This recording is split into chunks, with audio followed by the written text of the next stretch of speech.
జిల్లాలో గడిచిన వారం రోజులుగా చర్చనీయాంశంగా మారిపోయింది ఒక ట్రాన్స్ఫర్ కోసం నేను నా జీవిత చరిత్రలో ఎప్పుడు కూడా చూడలా ఇంత పెద్ద రచ్చ జరగటం. ఇందులో ఒక కేజీబీవి స్కూల్కి సంబంధించినటువంటి ఒక ప్రిన్సిపల్ గారు సౌమ్య గారు, కలెక్టర్ గారు చేసినటువంటి ట్రాన్స్ఫర్ ఎందుకు ఇంత రప్చర్ అవుతుంది? అసలు ఇందులో మూల కారణాలు ఏంటి? అసలు ఇంత చేయవలసినటువంటి అవసరం ఏంటి? ట్రాన్స్ఫర్ సహజమే కదా. ఒక ఎంప్లాయీ జీవితంలో నేను ఉద్యోగిగా ఉండాలని నిర్ణయించుకున్న తర్వాత ట్రాన్స్ఫర్స్ కూడా సిద్ధపడతాడు కదా. అది ఎంప్లాయీకి బాగా తెలుసు కదా. మరి ఇక్కడ ఎందుకు ఇంత చర్చ జరుగుతుంది? ఇది ఎందుకు ఇంత పొలిటికల్ వార్లా ఎందుకు మారింది? ఆఖరికి పొలిటికల్ వార్ వెనకాల కులాల ప్రాధాన్యత కూడా ఎందుకు కనపడుతుంది? కులాల మీద దాడులు ఎందుకు కనబడుతున్నాయి? అసలు ఎవరెవరు ఏం చేయాలనుకుంటున్నారు, ఏం చేయబోతున్నారు, కథ ఎటు నడుస్తుంది? నేనైతే ఒక ఎమ్మెల్సీగా, ఒక తటస్థుడిగా, ఇప్పుడు నేను ఒక ఇండిపెండెంట్గా ఈ విషయాన్ని నేను పూర్తిగా పరిశీలిస్తే చాలా ఉంటాయి. ఈ కులాల పైన దాడులు జరుగుతున్నాయి. టెక్కల్ నియోజకవర్గంలో అదే జరుగుతుంది. ఒకే కులానికి చెందిన వాళ్ళు అటెండర్ నుంచి ఆర్డీఓ వరకు ఉన్నారు.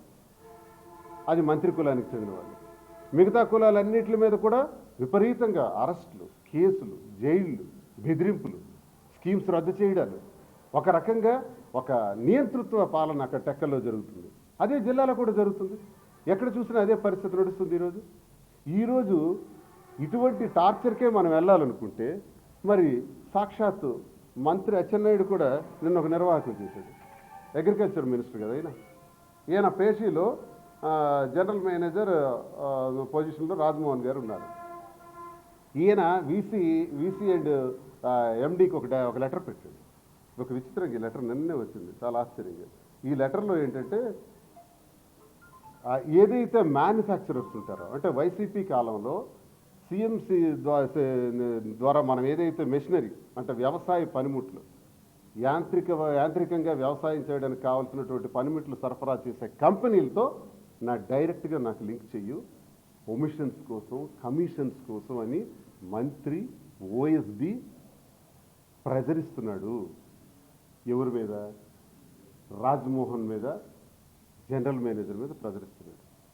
ఆ జనరల్ మేనేజర్ వీసీకి, ఎండీకి ఓ లెటర్ రాసి నాకింత ప్రజరిస్తున్నారు, కమిషన్స్ కోసం ప్రజరిస్తున్నారు, నేను మానసిక ఒత్తిడికి తట్టుకోలేక, ఇంకో ఆప్షన్ లేక, అవినీతి చేయలేక, ఓఎస్డి తాలూకా మంత్రి తాలూకా ఓఎస్డి దుర్మార్గాన్ని తట్టుకోలేక నేను సెలవు పెడుతున్నాను అన్నాడు. మరి దీని సంగతి ఏంటి? మిస్టర్ కృష్ణదాస్ పరామర్శిద్దామా? పరామర్శించరా? మరి ఈయనకి జరిగిన అన్యాయానికి రాష్ట్ర స్థాయిలో నిన్ననే, ఈరోజు సౌమ్యకు జరిగింది. ఓకే, అచ్చెన్నాయుడు చెప్పాడు కాబట్టి కృష్ణదాస్ వెళ్ళి పరామర్శించాడు, వెళ్ళి సంఘీభావం తెలిపిస్తాడు. మరి ఈయనకు పరామర్శించవా మిస్టర్ కృష్ణదాస్ అండ్ ధర్మాన ప్రసాద్? మరి దీనికి ఏమంటారు? ఇది మానసిక ఒత్తిడి కాదా? ఒక అధికారికి ఎంత దౌర్భాగ్యమైన పరిస్థితులు కల్పిస్తున్నటువంటి మంత్రి అచ్చెన్నాయుడు మరి రవికుమార్ మీద ఎంత సబ్జెక్ట్ చేస్తున్నారే, మరి మంత్రి అచ్చెన్నాయుడు మీద చేయరా? మిస్టర్ కులానికి చెందిన వాళ్ళు ఎందుకు ఈ జిల్లాలో ఎక్కువ పనిచేస్తున్నారు? శ్రీకాకుళంలో కానీ, లేకపోతే ఈ జిల్లాలో కానీ, టెక్కల్లో కానీ ఏంటి దాష్టికం? ఎవడి మీద రౌడీజం చేయాలని మీరు అనుకుంటున్నారు?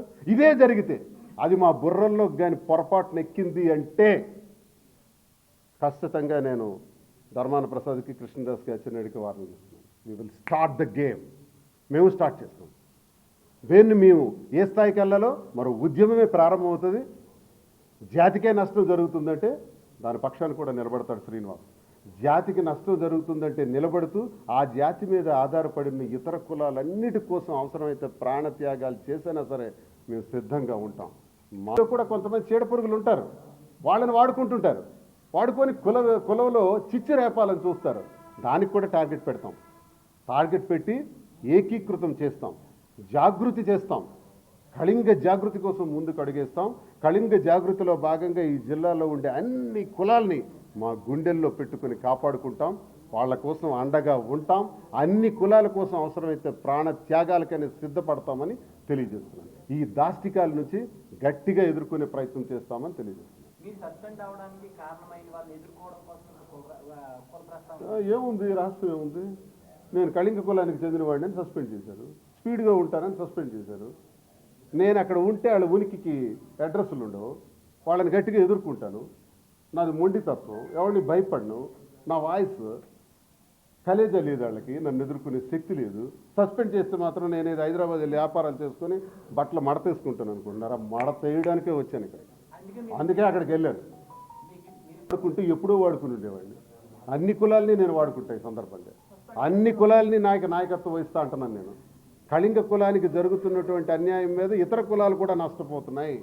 అన్ని కులాలకి కూడా బాసటగా ఉంటాం, అన్ని కులాలకు కూడా నాయకత్వం వహించి ముందుండి నడిపిస్తాం ఈ దాష్టికమైనటువంటి ప్రమాదాల నుంచి అని నేను తెలియజేస్తాను.